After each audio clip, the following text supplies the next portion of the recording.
ایران کے بادشاہ نے اپنے بیٹے کو پڑھانے کے لیے ایک استاد صاحب کا بندوبست کیا. استاد صاحب کو کہا کہ میرے بچے کو دین پڑھائیے، میں چاہتا ہوں کل اس نے انعام حکومت کو سنبھالنا ہے تو یہ دین سے آگاہ ہو جائے، اس کو کچھ سکھائیے، پڑھائیے. بہت نیک بزرگ بڑے درویش عالم پڑھانے لگے، اسباق مکمل ہو گئے، دین کے اسباق قرآن مجید پڑھایا، احادیث طیبہ کا درس دیا، اصول فقہ سے روشناس کرایا. جب بچے نے مکمل تعلیم حاصل کر لی اور آمین ہو گئی، دستار ہو گئی، فارغ ہو گئے، تو پھر ایک دن استاد صاحب نے کہا بیٹے کل تم نے ضرور آنا ہے، کچھ بات کرنی ہے. شہزادہ گیا ملنے استاد صاحب سے. استاد صاحب نے کنڈی لگا لی، ہاتھ میں درہ پکڑ لیا، مار مار کے پورے وجود کو زخمی کر دیا. کوئی غلطی نہیں، کوئی بات نہیں، مارا. اب بچہ آیا آ کے بادشاہ سلامت سے کہا کہ ابا جی سمجھ نہیں آئی، بڑا مارا ہے استاد. تو سیانے تھے نا بادشاہ، یہاں تو قاری صاحب روز کٹہرے میں کھڑے ہوتے ہیں، مولوی صاحب آپ نے میرے بچے کو کیوں مارا ہے؟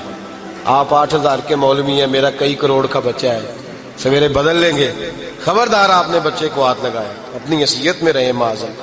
جو قومیں استادوں کو کٹہروں میں کھڑا کرتی ہیں وہ ترقی نہیں کر پاتی. جو استادوں کو کٹہروں میں روز کھڑا کرتے ہیں. کہا ابا جی بڑا مارا ہے، تو والد بڑے سمجھدار تھے، کہنے لگے بیٹا استاد باپ ہوتا ہے، وہ زیادتی نہیں کرتا، کوئی بات ہوگی میں تیرے استاد کو کٹہرے میں نہیں بلاؤں گا. اماں سے بات کی، اماں کہنے لگی بیٹا میں تیرے باپ سے کیسے بات کروں، ڈرا. وقت گزر گیا، 22 سال بیت گئے، 22 سال گزر گئے. بادشاہ کا انتقال ہوا، شہزادہ تخت پہ بیٹھا. پہلا حکم یہ دیا کہ میرے استاد کو بلاؤ. پہلا حکم. استاد جی بوڑھے ہو گئے تھے، چھڑی کے اوپر ٹیک لگا کے آئے اور بھویں سفید ہو کے جھک گئی تھیں. یوں آنکھ کھول کے بڑی مشکل سے دیکھا، کہنے لگے شہزادے حکم ہو. کم میں شہزادہ نہیں، اب میں بادشاہ بن گیا ہوں. استاد جی 22 سال بیت گئے، آپ نے مارا تھا، پر وہ درد چونکہ زیادتی کی تھی، میرا قصور کوئی نہیں تھا، تو نہ میری روح سے درد گیا ہے نہ میرے جسم سے گیا ہے. میں بے اختیار تھا، پوچھ نہیں سکتا تھا، آج با اختیار ہوا ہوں. سب سے پہلے پہلا حکم آپ کو دیا، بلایا ہے، بتائے کیوں مارا تھا، کیوں مجھے مارا تھا، میری زیادتی بتائے. تو استاد بوڑھے استاد کی آنکھیں آنسوؤں سے بھر گئیں. کہنے لگے بیٹے بس آج کے دن کے لیے مارا تھا، یہ جو دن آ گیا نا میری زندگی میں اس لیے مارا تھا، یہ میں چاہتا تھا میری زندگی میں وقت ہے، آج کے بس میری مراد پوری ہو گئی. کہ صاحب کس لیے، مجھے بھی سمجھائے. آپ فرمانے لگے کتنی دیر ہو گئی تجھے مار کھائے ہوئے، کتنا زمانہ بیت گیا. کہنے لگا 22 سال. فرمایا زخم بھولے تو نہیں، درد ختم تو نہیں ہوئی، تمہیں بات 1 منٹ کے لیے بھی تمہارے حافظے سے محو تو نہیں ہوئی. کہ استاد جی روز رات کو یاد آتی، روز خیال آتا تھا. استاد کہنے لگے بھائی تو بے اختیار تھا، پوچھ نہیں سکا، 22 سال تجھے یاد رہا، مجھے پتا تھا تو ایک دن حکمران بنے گا.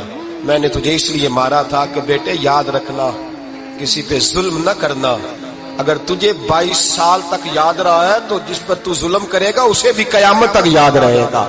اور یہ یاد رکھنا تو آج با اختیار ہوا تو تو نے مجھے بلا لیا ہے، قیامت کے دن غریب با اختیار ہو جائیں گے، مظلوم با اختیار ہو جائیں گے. وہ با اختیار ہوں گے للہ الواحد القہار، رب کریم کی بارگاہ کے اندر ان کا اختیار ہوگا، اکیلے اللہ کی حکمرانی ہوگی. پھر وہ بلائیں گے بڑے بڑے کج کلا، دنیا میں جن کی پگڑیاں اونچی تھیں وہ سر جھکائے کھڑے ہوں گے.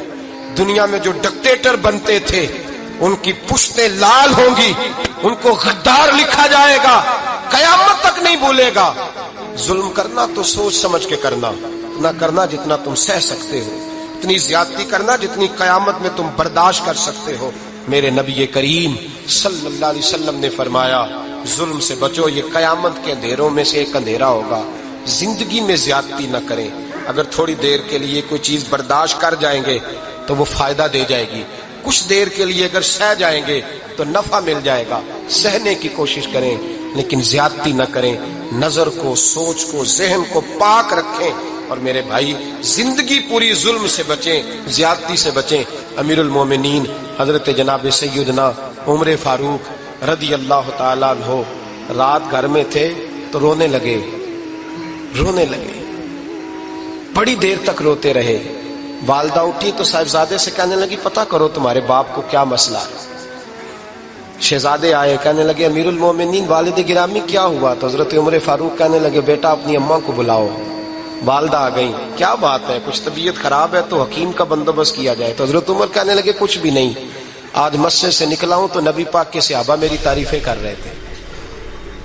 یہ حضرت فاروق اعظم کے وصال کے قریب کے دن ہے۔ تعریفیں تو حضرت یہ رونے کی بات ہے کہ خوش ہونے کی؟ آپ فرمانے لگے نہیں، سوچتا ہوں باہر تو میں اچھا رہا ہوں، پتہ نہیں گھر میں ہی کوئی زیادتی نہ ہو گئی ہو، پتہ نہیں تمہارے ساتھ بھی میرے معاملات ٹھیک تھے کہ نہیں، صحابہ تو تعریف کرتے ہیں، رو رہا ہوں تمہاری وجہ سے نہ الجھ جاؤں، بیوی ہی نہ کہے میرا حق ہی ادا نہیں کیا۔ یہ لفظ کہتے کہتے پہاڑ ہے یہ شخص، کیسر و کسرا کانپتے ہیں۔ حضرت عمر رو پڑے، بی بی سے کہنے لگے مجھے اللہ کی رضا کے لیے معاف نہیں کر دیتی؟ میرے اوپر بوجھ تھا امت کا، میں ساری رات مدینے کی گلیوں میں پھرتا تھا، دن سارا مسجد میں گزرتا تھا، میں تجھے وقت نہیں دے پایا، معاف نہیں کر دیتی؟ تو زوجہ کہنے لگی نہیں عمر، میں نے بھی زندگی میں اپنا کوئی سکھ چین نہیں دیکھا، کوئی چاؤ پورا نہیں کیا، میں کیسے معاف کر دوں؟ میں نہیں معاف کرتی۔ حضرت عمر زمین پہ بیٹھ گئے، رونے لگے، کہنے لگے چل معاف کر دے۔ کہنے لگی ایک وعدہ کرو، قیامت کے دن رب کریم کی بارگاہ میں میری سفارش کرو گے؟ اللہ کی بارگاہ میں عرض کرو گے کہ اللہ اچھی تھی، مجھے کپڑے دھو کے دیتی تھی، روٹی پکا کے دیتی تھی، میری عزت کی محافظ تھی؟ جناب عمر کہنے لگے تیرے ساتھ وعدہ ہے، رب اپنے فضل سے عمر کو جنت دے گا تو عمر تجھے جنت میں ساتھ لے کر کے جائے گا، تیرے ساتھ وعدہ ہے۔ میرے بھائی جن کے دلوں میں احساس تھا کہ ہم سے کوئی زیادتی نہ ہو جائے کسی جگہ، وہ تو یہاں تک معاملہ کرتے تھے، یہاں تک ان کا خیال رہتا تھا۔ عزیزو، ایک تو نظر میں حیا پیدا کریں، والدین کی بہت بڑی ذمہ داری ہے۔ لاکھوں بچے مرضی کی شادیاں کر رہے ہیں، ہزاروں گھر اجڑ رہے ہیں، یہ وہ والا زہر ہے جو ہر گھر میں تیزی سے پھیلتا چلا جا رہا ہے۔ پہلے ہم کہتے تھے کہ بچہ باہر نہ نکلے، اب کہتے ہیں اللہ کہیں موبائل لے کے تنہا نہ بیٹھ جائے، کہیں تنہا نہ بیٹھ جائے، کیا بنے گا اس کا اگر یہ گندگی اور یہ ایسا نشہ ہے جو اجاڑ کے رکھ دیتا ہے انسان کی توانائیوں کو۔ ایک تو ذہن کو، طبیعت کو پاک رکھیں، دوسرا زیادتی کبھی نہ کریں۔ یہ دو سبق اگر امت کو یاد ہو جائیں تو پھر معاشرہ بڑی تیزی سے اصلاح پذیر ہوگا۔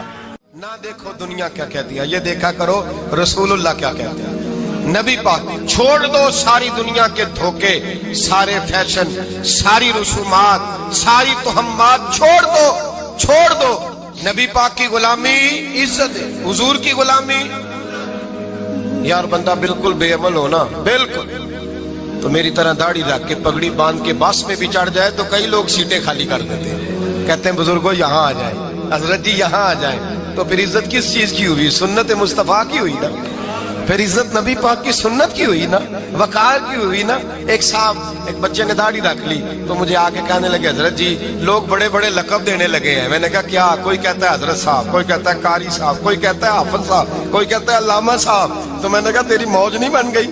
4 سالوں میں حفظ ہوتا ہے، تجھے مفت کا لقب مل گیا ہے۔ درس نظامی 8 سال میں ہوتا ہے، مفت کا علامہ بن گیا ہے، تجھے وقار نہیں دے دیا اللہ تعالیٰ نے؟ عزت، میرے اعلیٰ حضرت فرماتے ہیں عزت صاحب طبقات کہتے ہیں میرے مصطفیٰ کریم سید عالم صلی اللہ علیہ وسلم کے وصال ظاہری کے ایام قریب آئے تو حضور نے سرخ پٹی باندھی، تیز بخار ہے نبی کریم کو، 2 صحابہ سہارا دے کے مسجد میں لائے، نبی پاک علیہ السلام کو بظاہر سہارا دے کے لایا گیا۔ کریم رسول نے لوگوں کو جمع کیا، حضور آج کیا ہونے والا ہے، آج کیا کہا جائے گا، آج کس لیے میٹنگ بلائی ہے؟ نبی کریم کے کل صحابہ جب مسجد میں جمع ہوئے تو کھچا کھچ مسجد بھری ہے۔ وصال ظاہری سے چند یوم پہلے کی بات، نبی پاک نے فرمایا آج تمہیں کوئی جہاد کی ترغیب نہیں دینی، آج کوئی نیا پیغام نہیں دینا، آج تمہیں بتانا ہے کہ رب نے اپنے بندے کو اختیار دیا ہے، چاہے تو دنیا میں رہے، چاہے تو اس کی بارگاہ میں حاضر ہو جائے۔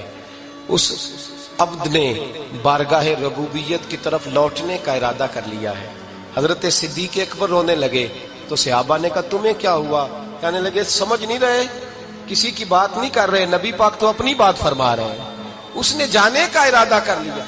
سنیے میرے بھائی، محبوب پاک نے فرمایا بھائی کسی شخص کو میری طرف سے کوئی تکلیف پہنچی ہو تو بدلہ لے سکتا ہے، بدلہ لے سکتا ہے، کسی کو تکلیف پہنچی ہو۔ صحابہ پھوٹ کے رونے لگے، محبوبہ کرم ہی کرم ہوا ہے،